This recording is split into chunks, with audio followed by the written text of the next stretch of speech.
বিকেলের পশ্চিম আকাশে যে উজ্জ্বল আলোকবিন্দুটি আমরা দেখতে পাই সেটি কোনো তারা নয়, সেটি একটি গ্রহ।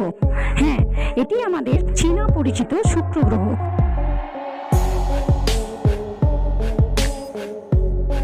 সৌরমণ্ডলের দ্বিতীয় গ্রহ হলো শুক্র, বুধের পরেই তার স্থান।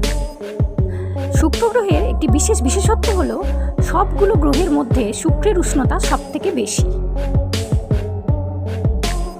উষ্ণতা 464 ডিগ্রি সেলসিয়াস বা 867 ডিগ্রি ফারেনহাইট।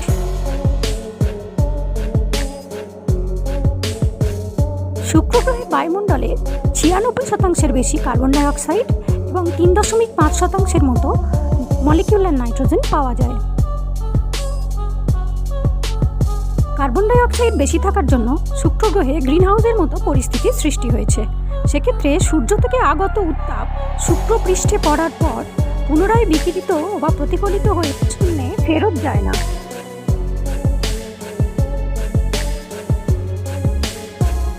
শুক্র গ্রহের মেঘে জীবনের সন্ধান পেলেন বিজ্ঞানীরা। ফসফিন নামক গ্যাস, যার অস্তিত্ব আরও নিশ্চিতভাবে পাওয়া গেল, যদিও এর আগে শুক্র গ্রহের মেঘে ফসফিনের সন্ধান পাওয়া গিয়েছিল।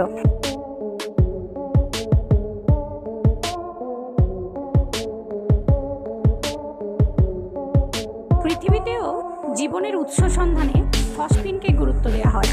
সেই ফসফিন এখন শুক্র গ্রহের মেঘে।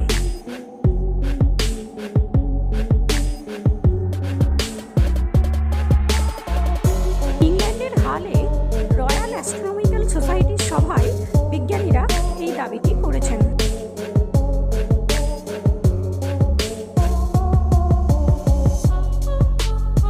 শুক্র গ্রহের মেঘে ফসফিনের সন্ধান পাওয়ায় আশার আলো দেখছেন বিজ্ঞানীরা, আর সেই জীবনের আশার আলোর পেছনে ছুটছেন তারা। খুঁজে দেখছেন শুক্র গ্রহে সত্যিই প্রাণের সন্ধান পাওয়া যায় কিনা। পৃথিবীর যমজ গ্রহ বলে পরিচিত এই শুক্র গ্রহ, যা আমাদের কাছে শুকতারা নামে পরিচিত, যাকে আমরা দেখতে পাই পৃথিবী থেকে, তাতে যদি সত্যিই প্রাণের সন্ধান পাওয়া যায়, তা আমাদের সারা বিশ্বের মানুষের কাছে একটি দারুণ খবর বলে বিবেচিত হবে।